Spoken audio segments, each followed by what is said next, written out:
All right, I like what you got there. Let me show you what I got. Check this out. Bring the bass line. Hey, yo, shut it down. These brothers my guys, know that they fly, know that they ride or die. I keep boys by my side, CJ Ike, never gotta roll with ice. Generations caught up, look how things will switch. People there quick, now they wanna move at the bits. Boy, when I chose them bitch, nah, cool, these brothers my Hi, and thank you for joining us. I am Thereadheadgemini. Hi, I am the Bleuhatter. And thank you for joining us on episode 9 of the Her Psychology podcast, When He Hates the Woman Who Raised Him. So, the purpose of this episode is to explain how some men carry unresolved resentment toward the very women who raised them, which are their mothers. That resentment bleeds into how they treat the women in their adulthood, especially when control or ego feels threatened. In the episode, we're exploring what happens when a narcissistic man, already shaped by bitterness towards his mother, is suddenly left without warning by our partner. The overlap is striking. The hate he has for his mother often resurfaces as rage towards any woman who dares to abandon him. So let's just jump right into this episode. I thought that this episode within itself would be unique simply because we've been sitting around listening to panels lately, and some of the things that we're coming to understand is that there are a lot of men who really hate their mothers. And because they hate their mothers, they do not know how to have relationships with women. The actual reason is because the father is not there. It's really not has anything to do with the mom. But she's the one that's there. So she's the one that they take out that resentment on. So let's talk about what happens when a narcissist is left without a warning. What do you think happens? I think that actually in my experience, when it doesn't feel like the person is actually leaving, they can react in a way that's comfortable to them, and you could get gaslit. But once you physically remove yourself and they feel that it's real, they start using their tricks. And actually, in my experience, they start to cower and all of a sudden become this, all of a sudden, like this whole, like, safe, beautiful, kind, soft person. So I've actually seen both reactions when they feel like, you're threatening to leave or something like that. That's when, like, they're able to feel comfortable and strong because they still have that power over you. But when you leave and they feel your absence, they feel that it's real, that's when their true insecurities start to show. And then they're going to use whatever tricks to try to reel you back in, whether it's anger, like it could also even be, they can also pull to your heartstrings by hurting themselves. And for an empath or somebody who's like people pleasing, that could be very difficult because it's almost impossible for an empath not to feel something when someone's hurt. So that is a very common one that they do actually, and that can really trick a person to go back and feel like it's their fault. So that it could be very tricky. It could be very tricky in that situation, to be honest. I think at that point of the person actually leaving, what a narcissist is actually experiencing is a ego injury. What is I it? think an ego injury is what I call that. Oh, an ego injury. Okay. Yes, and which is a deep wound and that threatens their sense of control. What am I going to do? This is the person I've been holding captive. This is the person that has been under my authority. This is the person that makes me feel power. If this person leaves me, what am I going to do? Which is why you will often hear them truly say things like, I'm going to kill myself. If you leave me, I'm going to commit suicide. And then when you don't play into the fact that they said they were going to commit suicide, then they start to become abusive and threaten you. I'm going to kill you or everybody, whether it be you, him, the kids, her, your mother, your father, anybody that's around at the time that they're feeling like they're about to have a sudden loss that's going to destabilize their power, this is what you're going to experience with them. And this is not love. They feel like they're going to be missing that power. So why is this tied to his relationship with his mother? One would ask. If you can give me an answer, try to answer that question before I get into that. Okay, how does it tie into the mother wound? Yeah, how does everything that I just explained as to how they become, and we now know that we're dealing with men who hate their mothers and that this is narcissism. How do you think that ties into their relationship with their mothers? I think that it I think it's because their mother treated them a type of way, and they're forever seeking that approval. They're forever having that wound. And once they're with that woman, it's like they're taking out that anger that was unresolved with their mother on you, whether it's that mother was abandoning, or um, if she was controlling, or if she was, taking care of you in a controlling way, then you're also taking that away. So I would say in different scenarios, it would depend on what specifically like they resent or is going on with their mother. For instance, or I would say even because of them being upset that their father didn't jump in, so they're projecting all of that control, all of that issues on the mother, and then that's unresolved, and then it goes back to the partner, that woman that he's with. I would definitely say that the better way for me to explain it as I see it is that if his earliest bond was filled with neglect, if it was filled with any type of shame, any type of criticism, he will internalize that hate and that distrust towards anyone. And when you say that you're going to leave him suddenly, he starts to react that way. What you are doing is confirming his panic and his belief that all women are betrayers and that all Mm-hmm. women are no good. I think that oftentimes he panics. I think that he tries to recall in his mind a time where his mother made him feel that way. I think that he starts to reflect on that. And then he'll try to call you, he'll try to text you, he begins to manipulate you and then guilt you into being able to reassert his control because as a child that worked. He could rage at his mother and it would work with her. That's how he was able to comfort himself. With I that made me think about with this particular males, how with their mother, the mother didn't care about them, neglected them, and treated them like shamed them and everything. But the only time that the mother did give attention to that male was when he was sick or hurt. Then she would give attention to him, whether it was, negative, positive.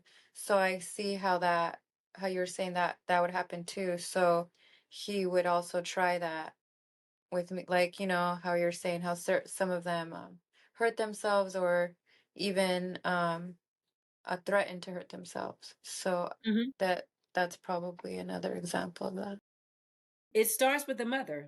A lot of that manipulation and getting over starts with the mother, with the coddling, with the being able to pull her in, with being able to. Mothers always want to feel like they have good relationships with their son, loving, nurturing mothers anyway. And just because your mother is narcissistic, that does not mean that she's not nurturing, but it's a different type of nurture. Her nurture is encapsulated in manipulation. And I'll say it like this. I remember having a conversation on the phone with my ex-husband's mother. And I remember telling him that I don't think your mother wanted us to get married. Oh, my mom loves you. And I'm like, no, your mother doesn't. Do you really think that a woman cannot tell when another woman does not like her? He would always go in and in. Well, my mom loves you. My mom is a this. My mom is a that. Whatever. So I had thrown a birthday party for my son. I think it was his 5th birthday. The mother and everyone else was invited to the home. The sister-in-law showed up. The granddad showed up, which was my son's step grandfather. He showed up, but they were the only two people that showed up out of everybody that we invited. The mother had told some of the family members something about the birthday party, so they went to something that was happening at the church. I flew all of my children in town to be at my son's 5th birthday party and bought like $250 worth of food and everything, and then nobody showed up for 2 people. I was infuriated. So I went and had a conversation with my ex-husband. He walked outside, he called his mom. He came back in and he started explaining to me, well, she said the reason why she didn't come because she wasn't invited. And I thought that was the craziest thing to accept from a mother. Why would I uninvite you to your son's birthday party? Why would you need an invitation to your grandson, birthday party? And so I felt like that was just another excuse that she gave and that he accepted. And what I started to realize is every home I had lived in since I had been in Indiana and I was there for 8 years, the only home of mine that she stepped foot into was the home that I lived in when I first moved there with her son, which is the home he had when I moved there.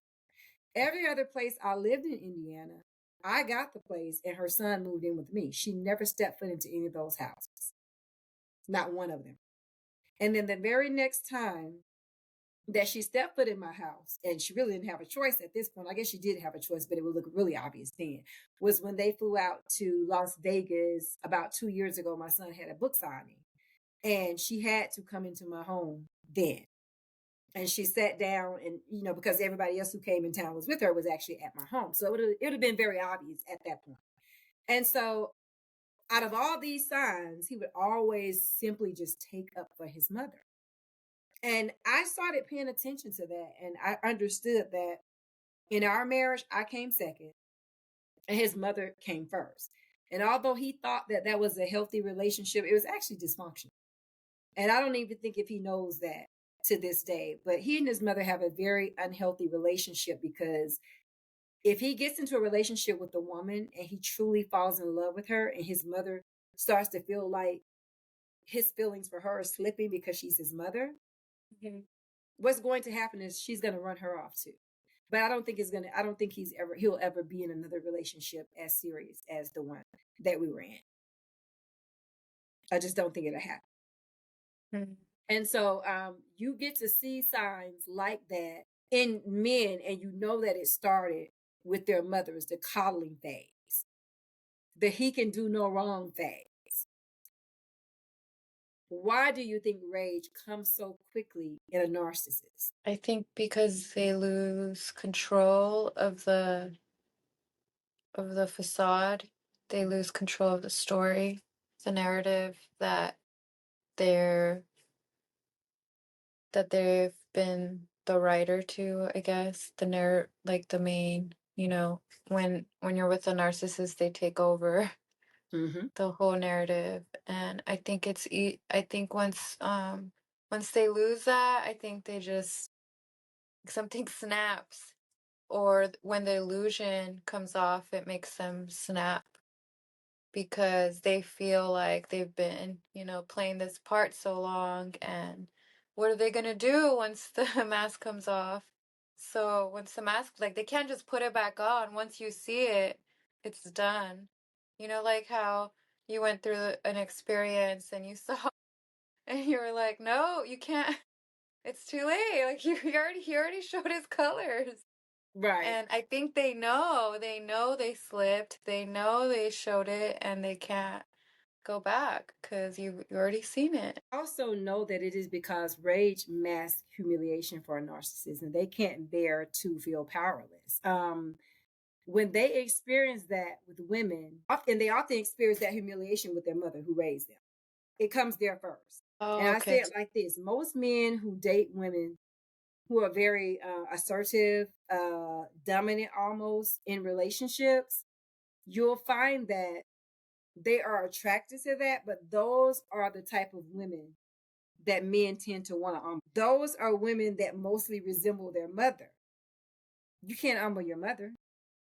You can't dismantle the authority of your mother. And so when you get with a woman that's strong and has strength like her, oftentimes you will see them try to humble them, because rage becomes the armor that kind of covers the shame that they have. Have you ever seen that or experienced that? Yes. And now that I look back, I can see how it was humiliation. I also can see how, for in my experience, it happened gradually, Hmm. because in my relationship I was very passive, timid. I was not the confrontational one.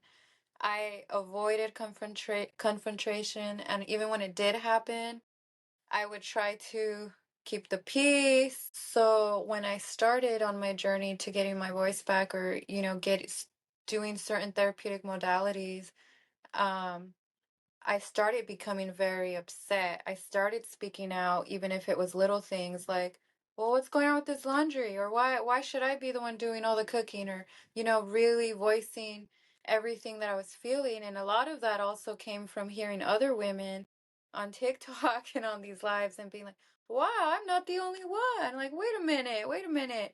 And so it gave me a voice.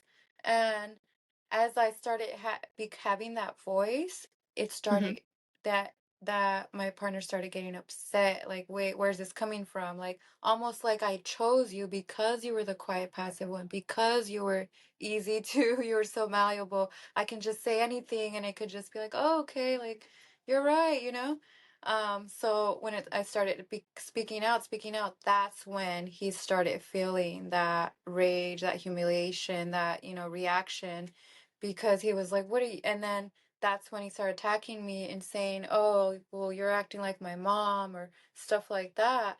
And then it got me even more upset, because he knows that I don't that was an offensive thing to say. So Hmm. then I immediately was like, at first I was like, oh, I don't want to act like that. I don't want to act like the mom. But then I started retreating, and then I was like, wait, you're trying to say that you're trying to make me stop, and I was like, wait, and then it backfired when it didn't work. Because before that did work on me, because I was like, wait, because I knew I didn't want to act like, you tie yourself, oh, I don't want ever want to be like that person. So him saying that at first worked on me, to where I was like, oh, let me not sound this way. Then Hmm. after I was able to see it, and I was like, wait a minute, no, that's not my fault that you see it that way. Like, and don't call Hmm. me that just because.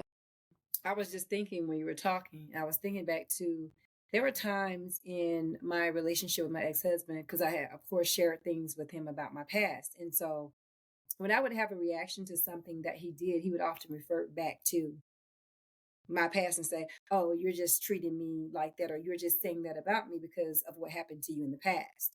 And I brought that up to say this because I had a thought when you talked about TikTok. You often hear men on TikTok say things like, well, you can't tell a woman anything about your past because she'll use it against you.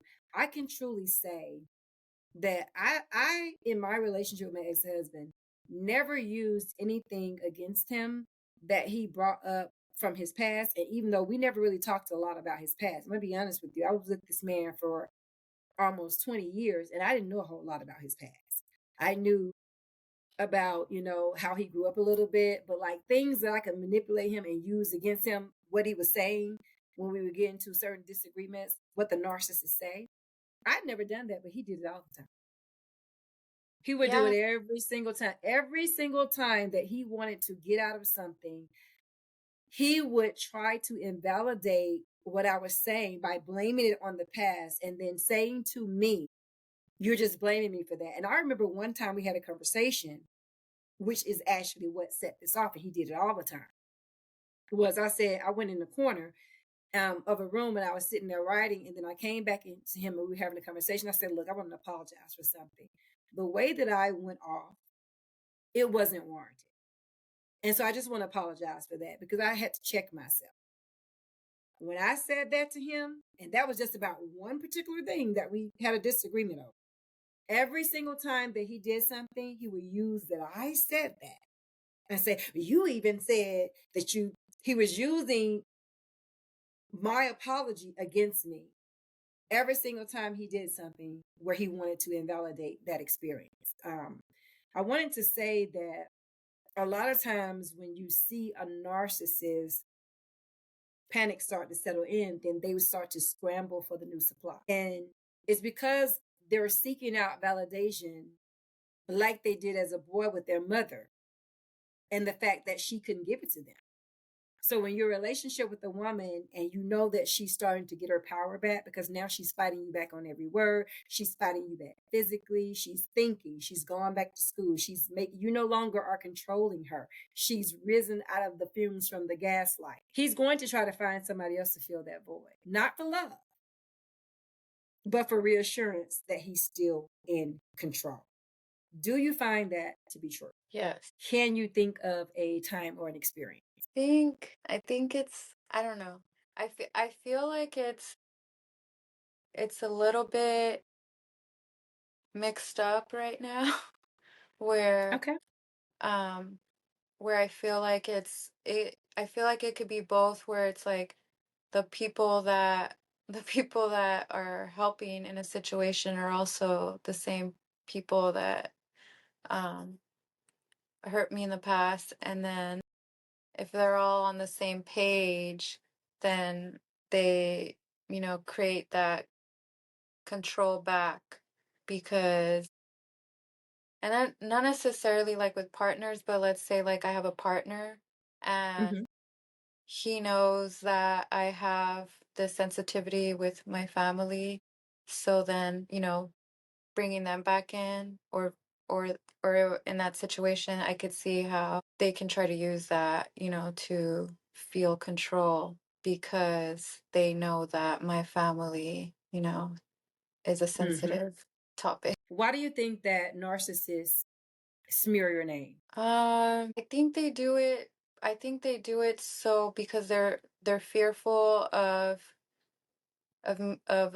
this, whoever it is, speaking their truth, because that person never spoke the truth before. So if they smear their name, then whatever they say, whatever comes out is, it's not, it can't be true, because that person is not right. It's not well. I So think they do it also to rewrite the story. I think that if the narcissist mothers were never acknowledged, then he learned to twist the narrative to protect his ego. Now he can just do and say the same about you. You didn't leave, you were crazy. You were ungrateful. You were disloyal. You lied a lot. It was you. Nobody's going to question that. They don't know you. Who do you think they're going to choose, their family or you? Why would we question our family member or our friend or our brothers and our sisters telling us this about a person? We know you. We don't know that person. So a lot of times they do it to rewrite the story.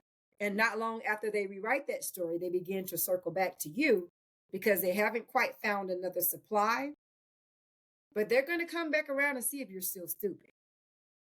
They're going to circle the block. And how long do you think it's going to take them to do so? When you've broken up in relationships with someone that you would conceive being a narcissist or having traits of narcissism, because I will say this, every single human has traits of narcissism. Not everybody is narcissistic. And that's why I don't like to put the label on them if they're really not. We all have, including myself, we all have traits of narcissism. Doesn't make us all narcissists. How long do you think it takes the narcissist to circle back around to see if you're still stupid? how long does it take? Oh, wow. How long after breakup does it take for the narcissist to spin the block? I think it could go from anywhere from a week to a month. I don't know. Wow. You got some narcissists with big egos. I will say this. Whew, at first, when I broke up with what I knew to be a narcissist without a shadow of a doubt, the very first time, it was as if though we didn't break up. He would still call me. And if let's say I went on a date, not saying I did this, but let's just say that I did. Well, why did you go on a date yesterday? We're not together. That's why. I'm living. That's what people do when they break up. They kind of move on. And I would find myself having conversations like that with my ex-husband. I would be like, look, we're not together anymore. What are you talking about?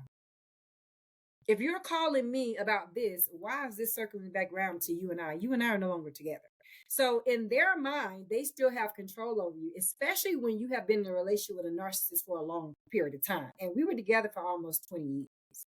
So being in a relationship with somebody for that long, he was really living in delusion. I don't think it hit him until, I'm going to be honest with you, I don't know what he would say, but based on the stories that my daughter would come back and tell me, because they still talk, they're very much really close with each other.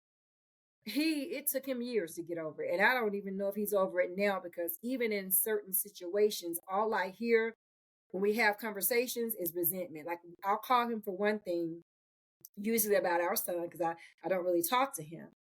And I can remember the last time that I called him, I was talking to him about one thing, and he switched the conversation to something else. And oftentimes when I call him to speak with him, that's usually what happens, which is why I do not speak with him, because it's very frustrating trying to talk to someone who has not let go of the past.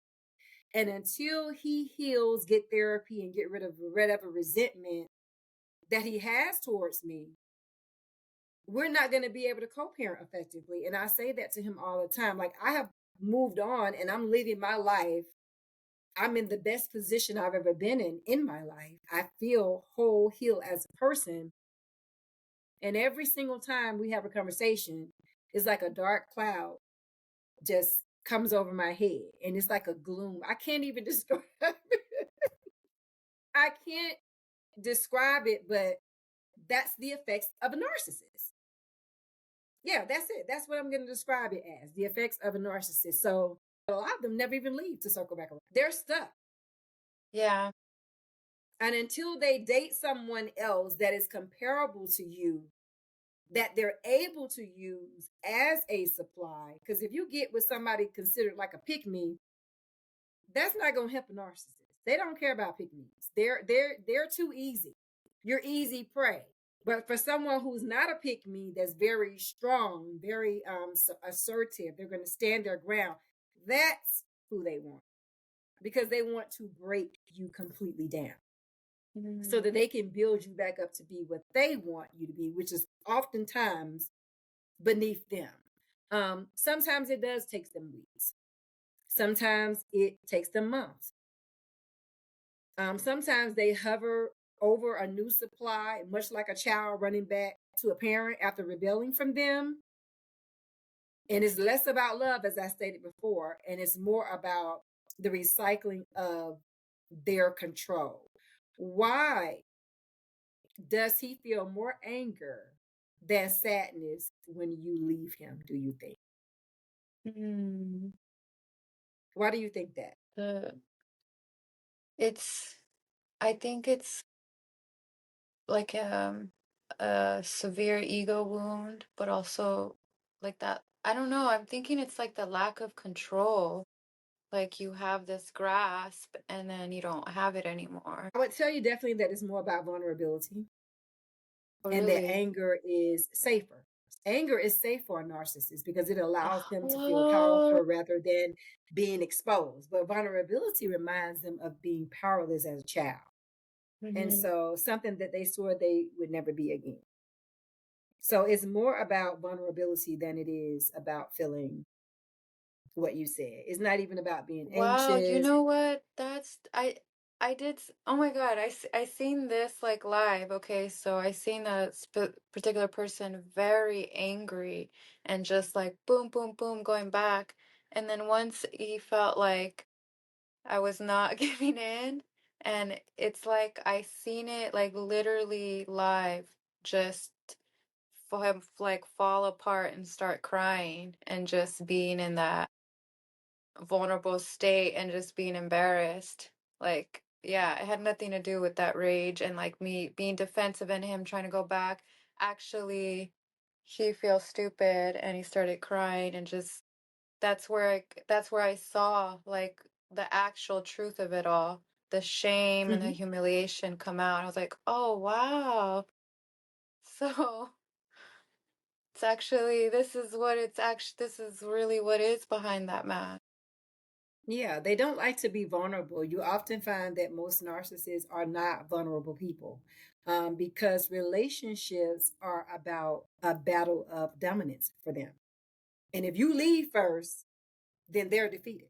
And that's why they tend to try to keep regaining control over you to kind of outshine you. You notice that sometimes a narcissist will get back with you just to get into an argument and break up with you to be able to say, oh, I left her. Anything that lets him believe that he has won, that is what he's going to do.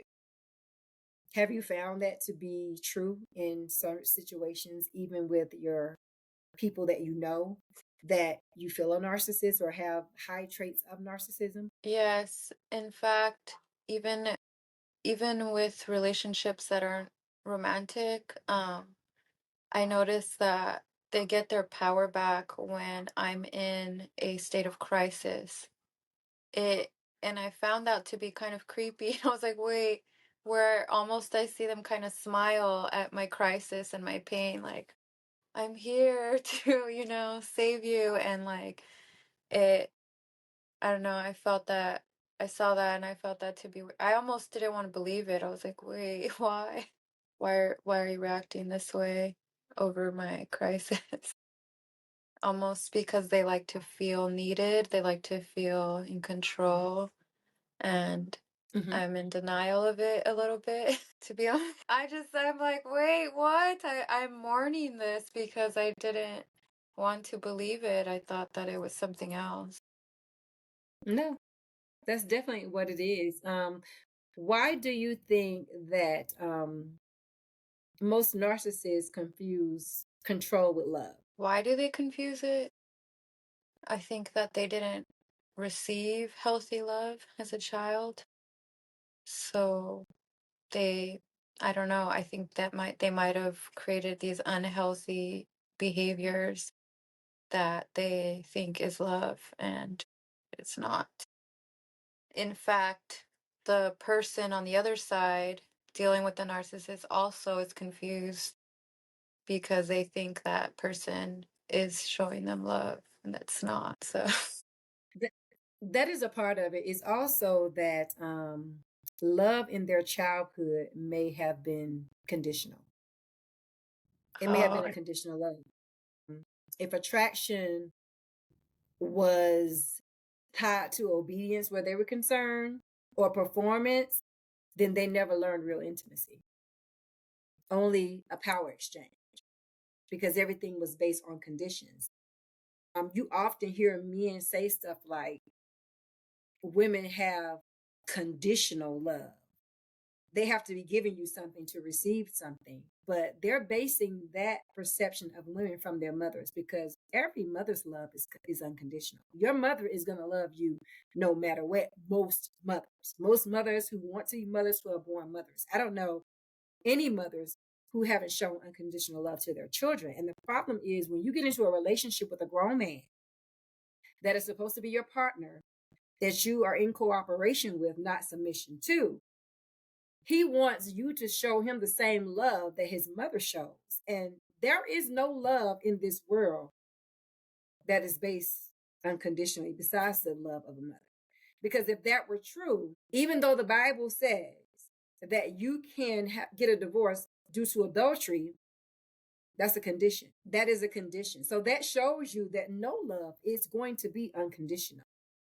It's right there in the Bible. That is a condition you can use to get a divorce. So even in the Bible, there are conditions. So why would you get into a relationship and feel like there are no conditions on love? If I'm in a relationship or I'm in marriage with you and you're knocking me upside my head every day, I'm not staying. Because the boundary is, which is the condition set, is that I don't want to be in an abusive relationship. I have to put conditions on that. We need to be more realistic in thinking that you're going to get into a relationship and be able to do whatever you want to under the sun to a person, and they're not supposed to have conditions, because conditions are only standards. This is what I'm willing to deal with. This is not what I'm willing to deal with. And if you never learned real love and intimacy, when you take back your power from them, it is interpreted as betrayal. And so that's why they get so mad at you when you lead them. And then they often come back maybe like a long time after relationship as a poised person that has changed, but really they're the same person. And why do you think they often come back like that after a breakup? I think that they're trying to show that they that they're different and have changed. Maybe they're trying to wheel you back in to show that there has been a huge development and that you should give them another chance to show, to show that there's hope possibly in Mm-hmm. it. I don't know. It's very difficult for the other person on the other side because I think that they even allow that type of behavior sometimes um because their relationships with their parents possibly or family unit growing up to where you think that that is love, but it's not. I was going to ask, have you ever heard someone say a narcissist comes back to finish you off? No, I have not heard of that. So, like a lot of people will say, and I believe it to be true, I believe that if you give a narcissist another chance, he will finish you. Remember, the first time you regained your power and you left, they were already mad and upset. They stayed away for a while, and then they came back to check on you to make sure you were, see if you were still stupid enough to take them back. And when you do, if you are stupid enough to take them back, they have kept a file on you in their mind of their past supply because you were once a source of validation. So he assumes that you remain on standby, waiting on his return. And then they come in and they test whether or not he still has access to your energy or if you're still stupid. And then if you are, they get you back for everything that you did in the past and any little razzle dazzle they want to add on the top. And then after that, they will discard you and then they will move on to their new supply.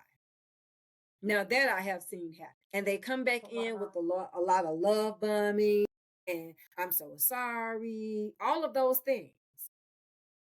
And they wear you down and you get back in there with them. And the next thing you know, you have been discarded this time. And the stories and the lies that they're going to make up on you are going to be nothing like you've ever heard before. But at that point, you're defeated. And I'm at this point. I'm not trying to explain or correct anything anybody said about me to you. Believe what you will. I am not in the state of convincing anybody. I asked a question. What lesson should women take away from leaving a man who hates the woman who raised him? Wow.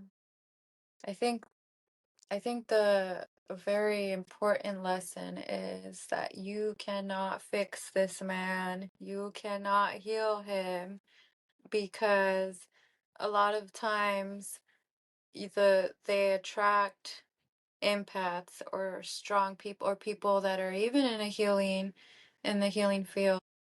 So it's easy for you to think, well, I can I can work with this. I can, if I just do this or if I just do that. So I think one of the big lessons is to to remind yourself it has nothing to do with you, nothing at all. And that's a tough one because you can often fall back into you always start thinking there was something you can do um differently or there's something you could have done differently. So I think a very important was that it has nothing to do with you. You cannot fix them, and more than likely that they're not going to change because if they hadn't changed, they weren't doing it before when you were, giving all these opportunities and options, and they know who they are, they know the problem. They're not doing anything to do it. They're not going to. And in fact, when it has to do with their mom specifically, that's a wound that you cannot replace.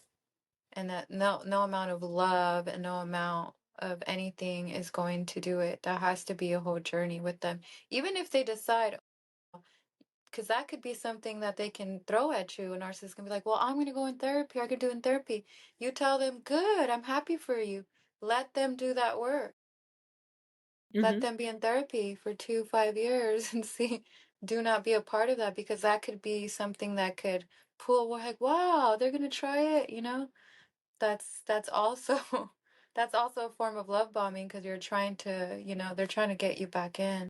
But I agree. You said something that I was going to say, and basically what I was going to say is that his wounds, what they need to take away from the situation once they leave a narcissist, understanding that you're leaving a man that hates his mom, is that his wounds are predated before you, and they will outlast you. Because you cannot heal something that you didn't break. You're not his mother, and it's not your job to be the nurse for his boyhood and his scars. And you have to protect your peace. That is what I think they should take away from a situation like this when they learn. I do have a few scenarios that I want to go over with you before we give our affirmations and closing arguments for this episode, because I just want to give people more situations, and so that when they're going through things that are similar, they can think back to those scenarios and say, whoa, I'm not saying that person is a narcissist. What I am saying is that these are a whole bunch of characteristics that I now need to turn on and view as red flags, and if this behavior persists, then this is what I need to look out for. I think that is where I want to try to go with this being our season, last to the season closer before season 2 starts. So the scenario 1 is you leave quietly, you block him everywhere, and then within 24 hours, he's blowing up your phone and posting quotes about fake women. This is a heartbreak, is panic. Do you agree with that? yes. So it made me think about this. You know how somebody go through something with somebody, their friends on social media, and they'll post like a subliminal or a shade or a shot. This is what made me think about that. And I'm not saying he's a narcissist or she's a narcissist, because women are narcissists too. But I'm just saying that when they start posting things like that within 24 hours after they blew up your phone and and harassed you half the night, and now they're going to social media, that is a way to get your attention, to probably call them, and sometimes even reach out through other people, because they'll get other people to call you too. So these are signs that you could be dealing with a narcissist. Scenario 2, he finds a new girlfriend, and within days he's parading her around on social media. Is that love, or is that revenge? Revenge. I think that it is revenge against you, by extension, and against the mother he resents. I think that, first of all, when I break up with somebody, I can't go get into another relationship like that. I have to work on myself and see what I contributed to the breakdown of that relationship, things that I could have done better. And I often find myself single for years before I get into another relationship, because it's that important to me not to go into another relationship with old scars. And because I am very big on communication, I have to be in a relationship with somebody who is emotionally intelligent and knows how to communicate their wants and needs effectively. If every time I bring to you a conversation, it leads to an argument, that tells me that you are a combative person and you do not know how to communicate. No one should have to go through that type of stress every time they try to have a conversation with you. You are deflecting away from the issue at hand. You're trying to get that person in a state of fear and rebellion, and you want them to retreat from asking you the questions that they are posing to you. So anytime that you are talking to a guy or girl, whichever scenario it is, you're trying to express your feelings to them, and all of a sudden you find yourself arguing, that is a way for them to deflect that conversation away from themselves. I think it's, like I said, I think it's revenge against you, and by extension of the mother that they resent. Scenario 3, months later, when the new relationship collapses, he sends you a text. No one would ever love you like I did. Hopefully not. No, but really. What do you think about that? That one's one. That's the one they start trying after the other ones didn't work. I think that one is that's when the love bombing begins. I think that's absolutely a form of love bombing. Because if you are a person who has come from a childhood where you were not showed love, you were neglected, and you were abandoned, when someone calls you and you still love them, you only left them because you feel like they're trying to hurt you. You didn't leave them because you don't love them and because you don't feel anything for them. You left because you are not in a place of safety. When you remove yourself from them, doesn't mean you stop liking or loving them because you broke up. You still have those same feelings. And the narcissist is quick to rush back in because they don't want you. They don't want to lose that power over you. They don't want you to lose those feelings for them. So they're going to come right back. And that's why you see them be so persistent like that. And they go from hot and cold quite often, almost like having bipolar. One minute they're kind, they're graceful, and when it's not working, they become enraged. See, you made me do this. All of that comes because this did not take place. And you'll go through cycles of that until you just give in because you're not strong enough to withstand it. And I've seen that a lot. Let me just say I had a friend. And he was in a relationship with a girl who really liked to be beat up. And one day I seen her pick up a chair to try to hit him with it so that they could fight. Wow.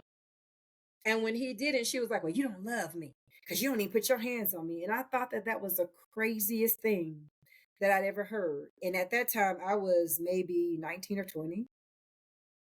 And we were roommates. And this is what she would do. She would pick fights with him so that he would put his hands on her.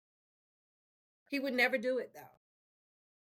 Because she had learned growing up, I found later on after we had discussions about it, like later on in life, that her father and her mother would often say, I do this because I love you. And when you come from situations as a child, when you're getting whippings and stuff, and your parents are telling you, I'm doing this because I love you, you are viewing being beat and abused with love. Like those two things go hand in hand for more women than we're really ready to realize it does. Wow. That's why you'll find a lot of women. That was a big Well, one he for me. loves me. Because You'll find a lot of women. Oh, he loves me. and I think you could even internalize it and even accept the abuse, even if it's not physical. So, Absolutely. it's easy for a woman to be like, well, he doesn't hit me, but there is emotional abuse. And you might be accepting that because you were beat as a kid by your parents, and that was love. And another thing I remember is the parent saying, I don't want to do this, or you're making me do this, when you were getting beat. So then, that can internalize to be like, oh, it's my fault. He's being this way. So, wow. Yeah, that that clicked and that made me think of that too. Yeah, I Up. grew up in a two-parent household, and I never heard my father raise his voice at my mother. Never heard my mother raise her voice at my father. They never argued. They weren't drinkers. They weren't smokers. I never seen that type of behavior. So me getting into a relationship with somebody like my ex-husband who yelled and screamed all the time, he smoked, he drank, all type of stuff. I realized that we weren't compatible early on. But we were together for so long, and it was a comfortable space because I feel like we trauma bonded. And that's why we were together until we weren't. I thought that was normal. And it definitely was normal for him. But why am I even thinking that's normal? Because I didn't grow up that way, because I grew up with physical abuse. And I'm going to be honest with you. Abuse is abuse. But it's easier to, in my opinion, to get over physical abuse unless you have been hurt in a way where, let's say, you were shot and you can't walk because you're paralyzed, you're missing a limb, you lost an eye, anything that physically breaks your appearance. It is harder to get over verbal abuse than it is physical abuse, because the outside wounds heal, but the inside wounds, it takes literally years. And some people never overcome verbal abuse. Because if you've been hearing you're nothing, you're not going to be anything, you're this, you're that, being called out of your name, and you've been hearing that since a child, you've never had a moment where that has not been ingrained into you, and you can just hear it spewing off the screen on your phones when you're on these TikToks, some of the things that the men are saying. You really want to say that to your mother. but you ain't got the ball. I really want to say that to your wife that's making more money than you. You working for $35,000 a year. You could barely make ends meet, but you need to be, you want her to be submissive. You need to be in power, but you don't have the right to ask for it because you don't even make enough money. This is what you'll be hearing. And because they can't talk to her like that, because it's really not their house, they're living with her. They ain't got nowhere to go. So they come online and be abusive. Because if they go home and be abusive, they may find themselves homeless. You can just hear it a lot of times. A lot of it is pure projection coming from their mouth. Because a lot of times, they'll come up and the topic will be about one thing. They'll completely change the topic to whatever it is they're talking about. And if it says men, they'll say all, but it didn't say all men. Anytime you're scrolling past something and it triggers you to the point where you feel like you have to come online and be a degenerate to other people, you have some issues. The trigger should have been the first thing. Why does me reading a prompt that says it's all men until it's none? Why does that bother me when even I as a man know it's not even safe out here? Why does a woman telling other women that it's all men until it's none? Why does that? That's the question that they should be asking. Why is that a trigger for me? They don't know all men. So we know that they can't be talking about all men, but why do I feel so moved? Press that little button and get up on this live and crash out because you really want to crash out on your mom. Do you have any closing words? I would just say that when it comes to men who hate their moms and take it out on the women, um, I would have to say something that I was thinking about was that um, just remember, not only that it's not you, but just also remember that why did you get into that situation for them to be attracted to, like, go back inward, because that's what I had to do too.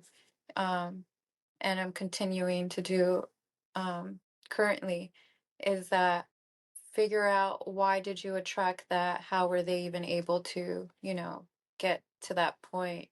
Um, so that you see those red flags we were talking about. And also, like, the defensiveness, that's a really big one, but you could see it with remember how you said you got into it and it was not even, there's no reason for the voice to get high, but those small little arguments are such good red flags of that because they hide it for so long. But when it's Absolutely. like that little control trip, like I seen it, but I'd ignored it because they were such small things. But you can see that, and that is escalates into a whole behavioral issue in your whole relationship. But you can cut it right at the beginning. And I'm learning that too. So we're in it together. Absolutely in together. I do agree with that. I think that one of the things that I look at before I give my affirmation and closing remarks is how quickly you get angry and why are you angry. So if you came into the room and the light was on, and it's your fifth time coming into the room, you had to cut the light off 5 times. Why does that anger you so much? What is it about that light being on and the fact that you've come in here 5 times and every time you had to flick that light, you became enraged? What is it about you losing control over that light? What was it? Were you beat as a kid because you kept the lights on? So now you're projecting the whipping that you got into why that light needs to be off when you come into this room. Like, you have to really look at those little small little intricacies and just kind of see, why am I this angry? I actually had a conversation with my daughter 2 days ago, and then I give my information because she got upset about something. And she was just raging, and I let her go through it. And then when she got calm enough for me to ask the question, I said, why did that make you that upset? Because it's really not about that. Why did this particular situation, and the issue that she was having was with my son. And I said to her, The reason why you're that upset is because he is mirroring who you are. You don't like that about yourself, so you don't like that about him. That's why you're so upset. She said, well, yeah, it also, it's a buildup of things. I said, and that's the other reason. I said, do you guys notice that when I'm upset about something, I had a bad day at work, I just come in the house, I speak, I make sure you guys are good, and then I go into a space and come out when I feel like I can deal with people. I do not come home and bring my work home to my children or my family. I've never come home mad about something that happened at work and took it out on my family, because I do not do that.